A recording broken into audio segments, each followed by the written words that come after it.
ہم نے کبھی نہیں کہا ایران ایٹمی ہتھیار بنا رہا ہے۔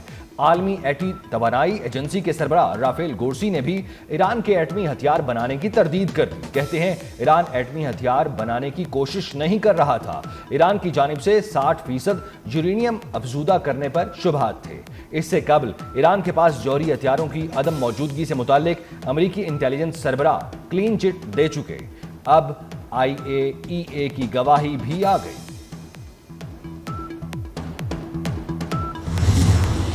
اقوام متحدہ کا ایران اسرائیل میں بڑھتی کشیدگی پر تشویش کا اظہار۔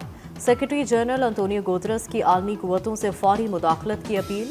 ایران اور اسرائیل میں فوری جنگ بندی کا مطالبہ کرتے ہوئے کہا، خطے میں بڑھتی کشیدگی سے عالمی امن کو سنگین خطرات لاحق ہیں۔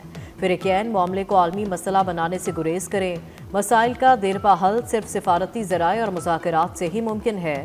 تصادم کو عالمی رخ اختیار کرنے سے روکا جائے۔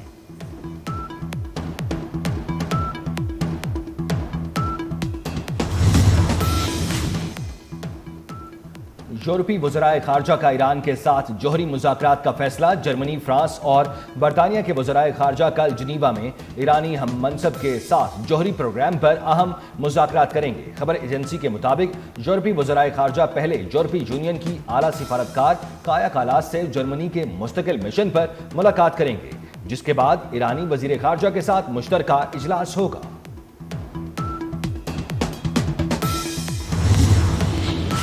اسرائیل اور ایران جنگ پر اقوام متحدہ کی سلامتی کونسل کا اجلاس کل ہوگا۔ اجلاس بلانے کی درخواست ایران نے کی۔ اجلاس بلانے کی ایرانی درخواست کو پاکستان، ایران اور روس کی حمایت حاصل ہے۔ روسی صدر ولادیمیر پوٹن نے کہا، اسرائیل ایران تنازع پر اسرائیل اور ڈونلڈ ٹرمپ سے رابطے میں ہوں۔ انہوں نے کہا، اسرائیل کی سلامتی کے ساتھ ایرانی مفادات کو بھی یقینی بنانا ہوگا۔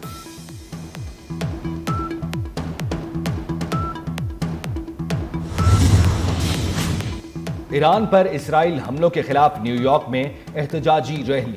مظاہرین کے ایران پر اسرائیل کے حملوں کے خلاف نعرے۔ مینہٹن میں سینکڑوں افراد نے مارچ کیا۔ مظاہرین نے ہاتھوں میں پلے کارڈز اٹھا رکھے تھے۔ پلے کارڈز پر ایران پر حملوں کی امریکی دھمکیوں اور غزہ پر اسرائیل کی جنگ کی مذمت۔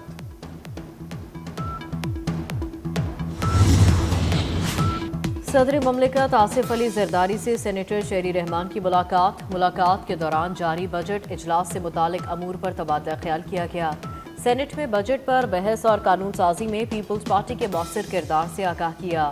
پاک بھارت کشیدگی کے دوران کولیشن جوائنٹ کمیٹی کی سفارتی کاوشوں سے بھی آگاہ کیا۔ صدر مملکت نے کولیشن جوائنٹ کمیٹی کی فعال سفارتی کوششوں کو سراہا۔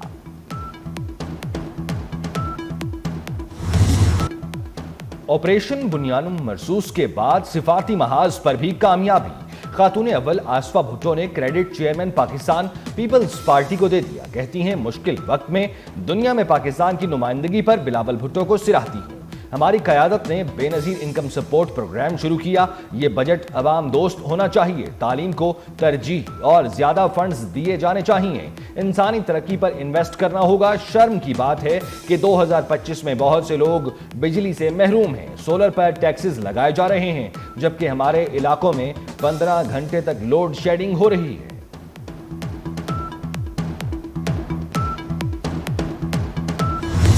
D G ISPR lieutenant general Ahmed Sharif کی سیلانی IT پروگرام کراچی کے طلبہ کے ساتھ خصوصی نشست۔ طلبہ کی جانب سے ڈی جی ISPR کا پرجوش استقبال کیا گیا۔ طلبہ نے ڈی جی ISPR سے ملکی اندرونی اور بیرونی سیکیورٹی سمیت مختلف موضوعات پر سوالات کیے۔ ڈی جی ISPR نے کہا کہ آپریشن بنیان مرصوص میں کامیابی امن کی جیت ہے۔ پاکستان نے ہمیشہ امن کو جنگ پر فوقیت دی ہے۔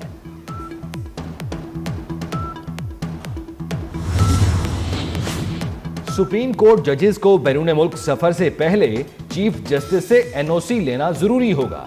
چیف جسٹس پاکستان کو ججز کی چھٹی منظور یا مسترد کرنے اور واپس بلانے کا اختیار بھی ہوگا۔ صدارتی آرڈر کے بعد رجسٹرار سپریم کورٹ نے SOP میں ترمیم کر دی۔ SOP کے مطابق چیف جسٹس پاکستان عوامی مفاد میں ثوابدیدی اختیارات استعمال کریں گے۔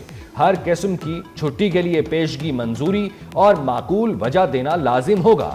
ججز کو چھٹی کے دوران موجودہ پتہ اور رابطے کی تفصیل فراہم کرنا ہوگی۔ صرف سرکاری دوروں کے لیے وزارت خارجہ کو پروٹوکول کی درخواست دی جائے گی۔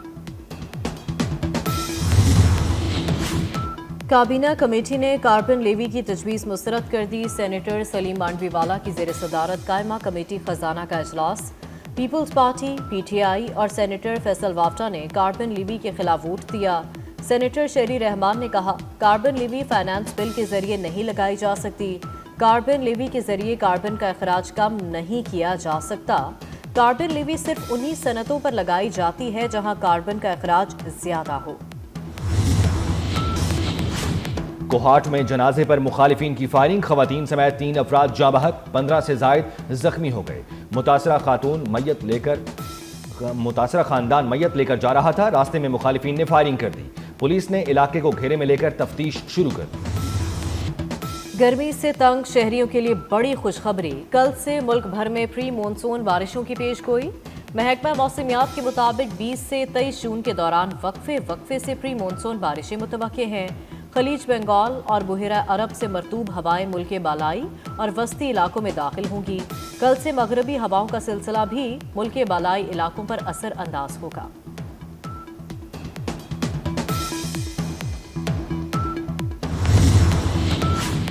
دہشت گرد اسرائیلی فورسز کی غزہ میں جارحیت جاری، اسرائیلی فورسز کے حملے میں 24 گھنٹے کے دوران مزید 144 فلسطینی شہید، 560 زخمی ہو گئے۔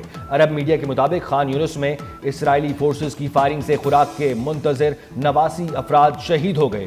غزہ کے دیگر علاقوں میں اسرائیلی فائرنگ سے 30 افراد شہید ہوئے۔ اکتوبر 2023 سے جاری اسرائیلی حملوں میں شہید فلسطینیوں کی تعداد 55,613 ہو گئی۔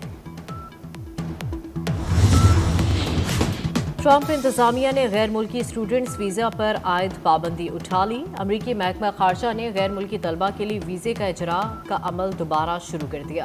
طلبہ کے لیے درخواست کے ساتھ سوشل میڈیا اکاؤنٹس تک رسائی لازمی قرار دے دی گئی۔ مئی میں معطل کی گئی اسٹوڈنٹس ویزا پروسیسنگ کو منسوخ کر دیا گیا۔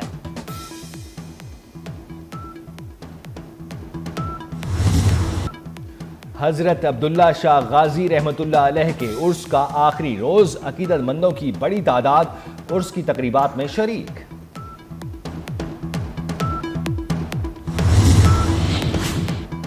ہاکی کے میدان سے پاکستان کے لیے خوشخبری، پاکستان ہاکی ٹیم کی انٹرنیشنل رینکنگ میں بہتری، 13ویں نمبر پر آ گئی۔ انٹرنیشنل ہاکی فیڈریشن نے ہاکی کی نئی عالمی رینکنگ جاری کر دی۔ FIH کے مطابق ہاکی کی عالمی رینکنگ میں ہالینڈ کی بادشاہت برقرار ہے، جو پہلے نمبر پر موجود ہے۔ جرمنی کی ٹیم دوسرے اور بیلجیم تیسرے نمبر پر براجمان ہے۔